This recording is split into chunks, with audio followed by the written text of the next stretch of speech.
بلا سعود محتشر، لا ضرب مسجات وما عنده شغل، حتى ما خلانا نشوف المسلسل.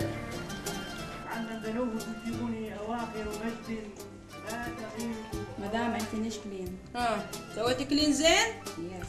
ما في رمل ما في وسخ؟ غسلينيها كل انسايد. يلا قومي ميك سلطة.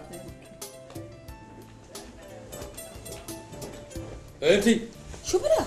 هذه زاي اتصل بك ابى اتخبرك انا محتاجه شيء تلبسين اسم المسلسل. الله يهديك، كنت ما تدري بين احب اتابع المسلسلات الاماراتيه؟ بس انا ما احيدك تتابعين المسلسلات ولا هالقد التلفزيون يشدك. لانك انت مو متابع، ما شاء الله عليهم الحين قاموا ينتجون مسلسلات ضخمه وحلوه، انت تابع وشوف.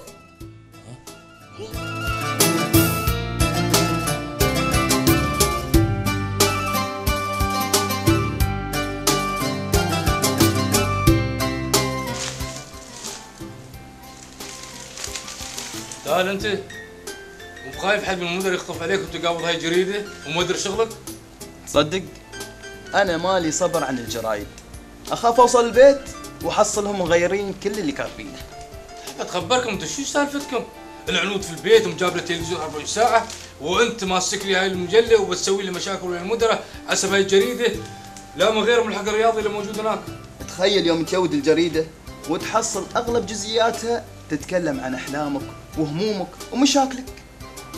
هي صحيح تفرح بهذا الكلام وتسرب. هاي البرامج اللي الواحد يقدر يستفيد منها. هذا لا يعني انه سيشكل تغيير كامل في سلوكها او الله يهديك انت بعد، ما طعت نصبر لين ما يخلصون المسلسل قوم امك وعقب بنسير لهم.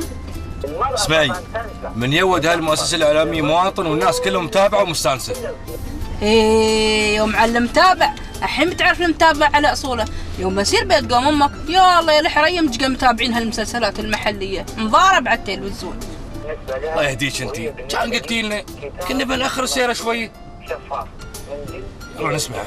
يعني ما في بيننا شيء ابدا، حتى لما سالتي البحث في جيب الرجل او البحث في موبايله، كل الامور هذه واضحه لنا، حتى الارقام السريه ما السريه مع المصادر، كل قلت لك كل الارقام هذه اشياء بيننا وبينها يعني اشياء موحده. شو رايك المسلسلات المحليه اللي يحطونها؟ ما يا ما تدرين، انا طالع عليك تدريبي اموت في المسلسلات المحليه. يا امي يا بعد زين. اقول لك تعشين عند امك ولا ترقدين خفيف؟ ولا شو رايك بالعنود؟ في العشاء الراي مو برايك، انا بتعشى عند امي.